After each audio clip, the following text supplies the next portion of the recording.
Designing Grips for Knives and Tools, William Hovey Smith, 2017. I'm the author of Backyard Deer Hunting and also the owner of a new company, Hovey's Knives of China. And in this video, we discuss how to design grips for knives and other tools. This is Hovey Smith. I am the founder and owner of a new company, Hovey's Knives of China. And among other things, we take found steels and we make knives out of them. For example, this is an old piece of tiller which I straightened, forged, and then ground to make a new to the world design of paring knife for the kitchen. More recently, we tried to make a knife out of this material, which is a steel fence post. Unfortunately, the knife material was not suitable. We ground it, but the blade failed. Now, we're working with horseshoe material. This is a horseshoe from 1864-1865 in Sherman's march to the sea through Georgia. This is a genuine relic. It was dug at a Union campsite and found, among other things, with the shells for the Spencer carbine used by units of Sherman's cavalry as well as issued to artillery. I did not want to dare destroy this without knowing I could do something useful with it, because its potential is somewhat limited. These holes here are in almost every horseshoe. They are preformed. They're square. This is for the old-fashioned square nails. So about the only part of the blade that's really solid and useful is, say, from about here to here. If you were to cut this, straighten it out, and then you can make a short bladed knife from both sides. That's a possibility, and that's what I was looking for. But I did not know the quality of the steel or if I could actually do it. I had another piece of old horseshoe found on my own farm here from about the same era. So I took it, heat treated it, and cut it, and tested it, and found that although it has a flaw, it has a crack here that's internal, that I did not put there. This is actually within the steel itself, probably caused by heat treatment in water, by too rapid a quenching, and caused this internal failure. Nothing I can do about it. But we're going ahead and making a farrier's tool. What this is a tool for cleaning out around a horse's hoof that a farrier uses before putting on another shoe, or a vet might use to flip a stone or whatever out of a horse's hoof if it's giving him some trouble. In the previous video, I did something for my fellow knife makers in that I stated and said that stainless steel knives heat treated in these stainless steel foil bolts are identical in qualities even if you reuse the bolts, which the makers of this expensive material, of course, don't want you to do. They want you to make up new every time. But as long as these bolts are solid and keep the air out, they may be used again and again. And so I did that. To demonstrate my point, this is a untempered knife blank. Listen to it as it falls. Flat. Same, but tempered.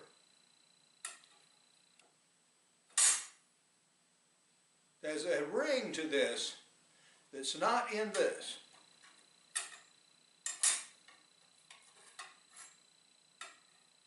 Same, but tempered. Again, you do get a better sound out of these blades. These have a sharp ring to them, whereas this is very flat indeed. So yes, we did get temper in both blades. Now this test is hardly diagnostic, but it does demonstrate that, yeah, the same thing happened to both of them. In typical knife and tool making, you have a standard style of handle that fits every product you make. If it's a tool, this sort of rounded teardrop shape, like this Miller's Fall tool that I use, yeah, it fits very well in the hand. It fits any hand. It's a little small, actually. I would like something a little bigger, but this is what you get, and they put it on every one of these carving tools they make, regardless of what size person or for whatever use it's going to be. If you buy this tool, you get this handle, period, no choice. Similarly, most knife makers use a standard design of handle, although the handle in dimensions changes in size from knife to knife. Like this is an Ontario knife blade, typical of these made starting back in the last century. It's a half-tang knife. It uses a inlet portion here, but the handle just grew in size as the blade did, but basically same size. The handle fit you or it didn't, and that was tough.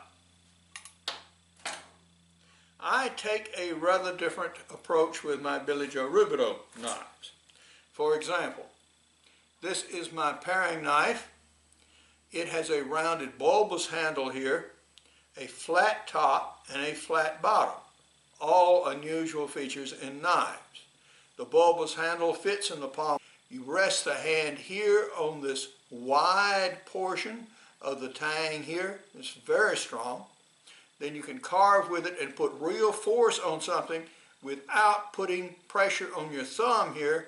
And actually, with some blades it's so thin you almost cut your thumb here, particularly with a cheaply made blade that's just stamped out or something. And you can buy such a knife for, $2 or $3. You can't buy my knife for $2 or $3, right? But this is what we do. Similarly, this is a box opener of my design. It has a rather long handle. It fits here. It's made for the executive and the finer grades, of which this is not one. This is a prototype design just cobbled together to get the design. But what we did here was make a long grip that fits here, also flat top, also rest on the table with the blade clearing the table. Bread knife, extremely broad, unusually so. This is after a Polynesian design, and you actually grasp it like this, or like this, or like this, and so you can do anything you need to do with your knife. This is a very thin blade. It's made of an old scythe. It takes a very sharp edge. The chef's knife has a different use. It has a different handle. It has a different shape. This is perhaps a more conventional of my handles, and nonetheless it is unusually long.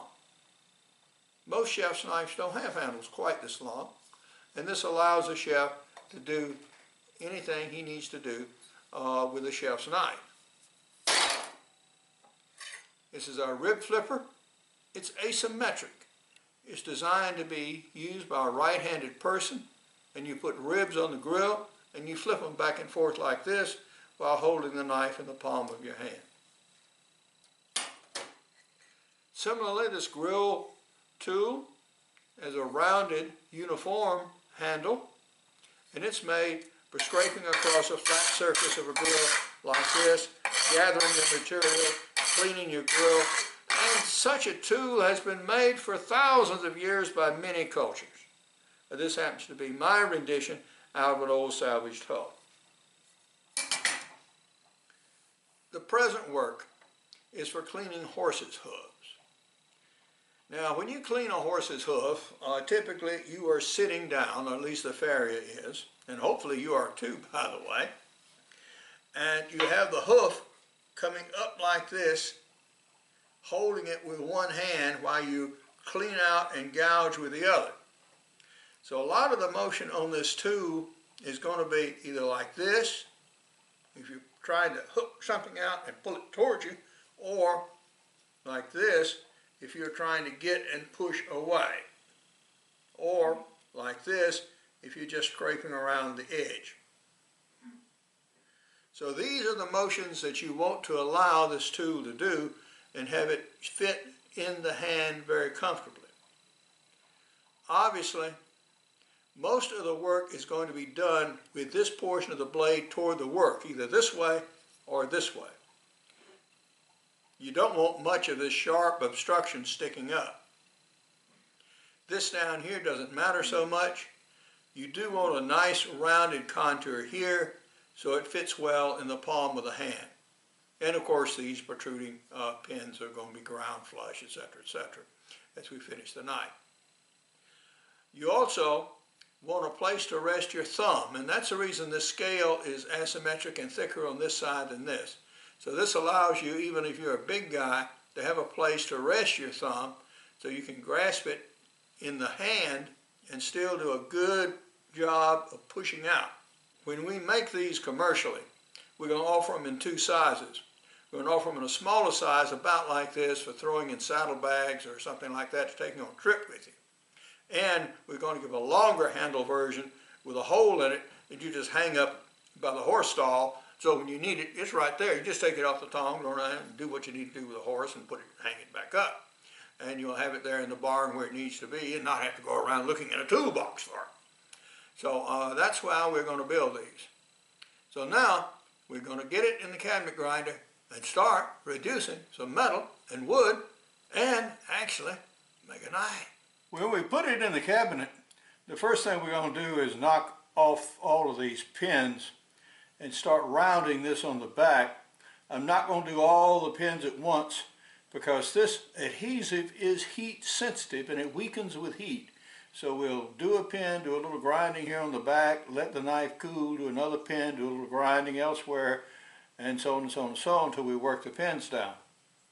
Now we also are going to reduce this down to where it's nearly to the top of the blade. Maybe not quite, but nearly, and make this a rounded profile all the way around to about here. So this we're going to start thinning a bit while still leaving enough wood on here to support the blade with these two pins. Then we're going to make this part of the handle more rounded and bulbous to fit in the palm of the hand. So it'll have a taper coming down here and also a flat place here for the thumb to rest. So that's the grinding we're going to do on this particular tool.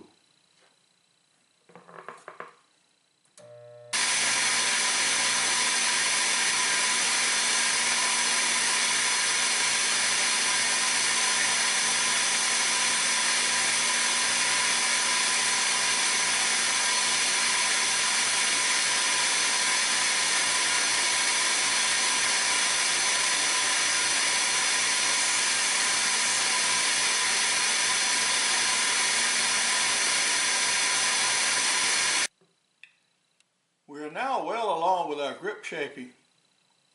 The top here has been rounded and relieved, and this is about as much as we'll take off between here and here because we want to leave this wood to hold this blade in these pins. Similarly, these sides here on this particular knife, because we don't have very much steel in it actually, just about to here, we have to leave this wood around to support it.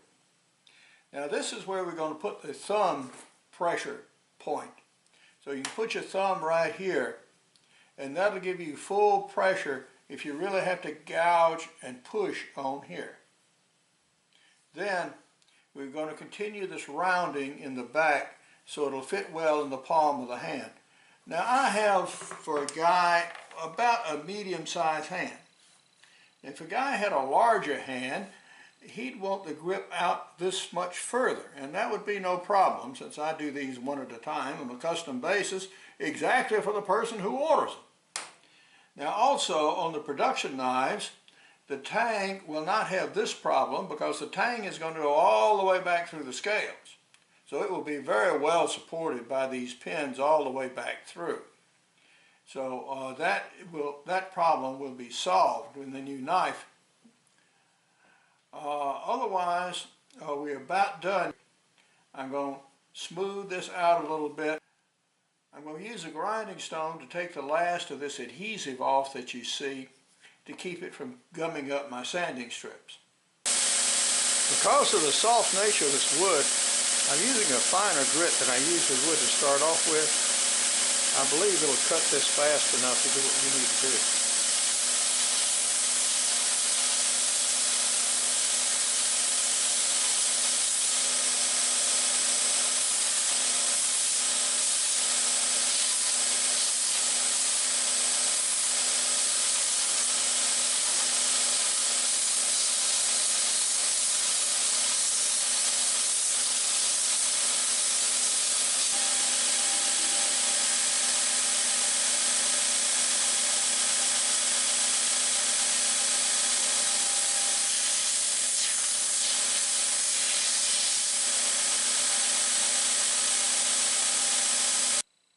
We now have a tool designed the way a tool should be designed. One that actually fits the hand of the user. Right back in the palm right here. It's a nice good thumb rest and support right here so maximum pressure can be applied. It reverses very nicely in the hand. It feels good if you turn it this way and have to hook and pull, or you have to scrape this way. It feels good in all orientations, and it looks like no handle ever. No. Well, why not, guys? Just because a certain tool has been made a certain way for centuries and blah, blah, blah, blah, blah, blah, blah, and has historical antecedents and so on and so on and so on, there's no good reason for continuing its design or not making a new design that fits better and works better, even though it is a very ancient tool indeed. We're now getting around to just a little hand sanding. In this case, I'm using steel wool, just to burnish up the surface a little bit. I've got a few small little areas I need to put a little bit of filler material in. I can see one right here, for example. But this is going to get done.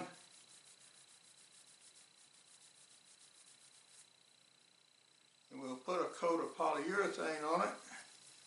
Although you could use many other types of finishes. This is walnut after all. And you can put anything on it that you like. Use an oil finish. But for a working tool, polyurethane works pretty well. Waterproof, resistant, stain resistant, blah, blah, blah, blah, blah, blah, blah. And is appropriate for the work. We are very nearly done with our little farrier's tool here.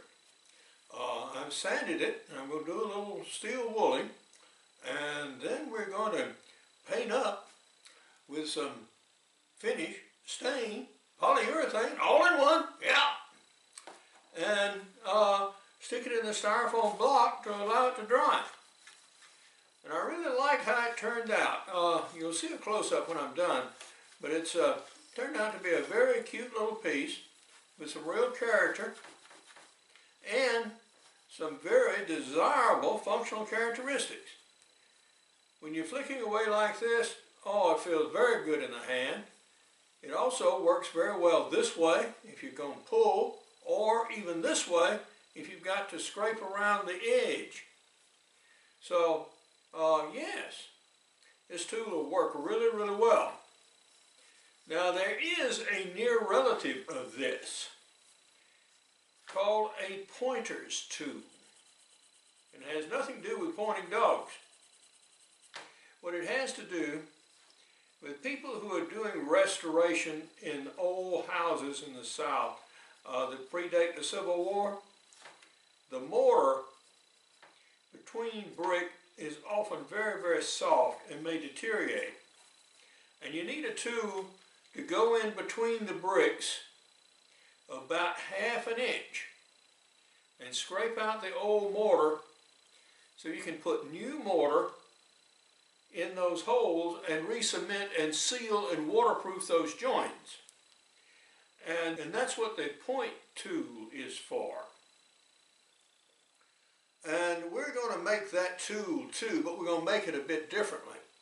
We're going to make it with a longer blade, about like this, a thicker blade, and one with more like an actual chisel point on it. Now, unfortunately, the sand is very, very abrasive. So this will wear down any steel. I mean, there's no steel that will withstand constant exposure to grit and sand. The hardness differential is just too great. If you have if you're a homeowner and you just have a relatively few brick to do, yeah, one tool will last you. If you're doing this for a whole building, you're going to need a bunch of these, or at least replaceable blades. And what we're going to do with that particular design is design them so we can replace the blades. So in fact, the grips, once done, will be finished. But if you send the dulled ones or missing or just flake, straight worn out ones back to us, yeah, for a fee, of course, we will put you new blades back in them at far less cost than you having to buy the new knife itself all done. Because a lot of the work is done, as you have seen, in fashioning the grips. So there is a savings in doing that. So now, we're going to put some paint on this thing. Yep. An official finish here.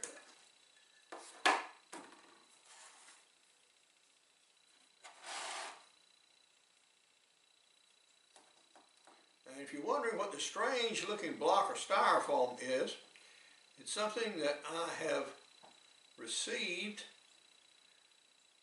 and we're going to use it just to stick the point of this blade in it.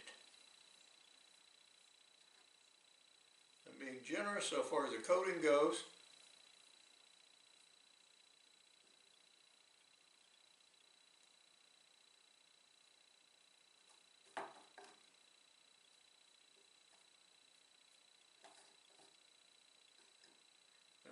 Especially put some down to run through this hole that we have drilled. Make sure that gets coated all the way through.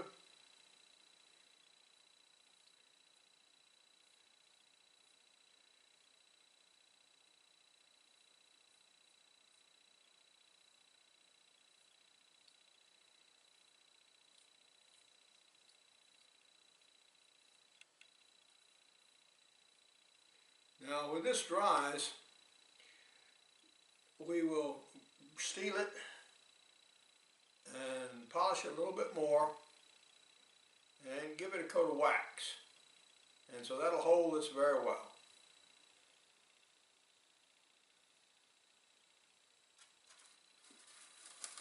Now we fix it. And there we go, and I didn't have to touch the handle with the fingers. But now, this is Hovey Smith, reminding you to hunt what you eat and eat what you hunt. Be legal, be ethical, be safe, goodbye, God bless, and see you next time. That rusted piece of metal is what we made the farrier's pick from. Here is a logo of our new company, Hovey's Knives of China, with some of our blades, and here are some more of them. Now, I also talk about knives in all of my outdoor books, including backyard deer hunting, extreme muzzleloading, crossbow hunting, and practical bow fishing. The price of our fitted farrier's pick is $200 and $250 for the brick pointers tool, where we use special steels. For more information on Hovey's Knives of China and the Billy Joe Rubidoux line, go to the website below. For more information on my books, blogs, and more than 600 videos, you can go to my website, www.hoveysmith.com. Good hunting and good eating from the outdoors. Goodbye, and God bless.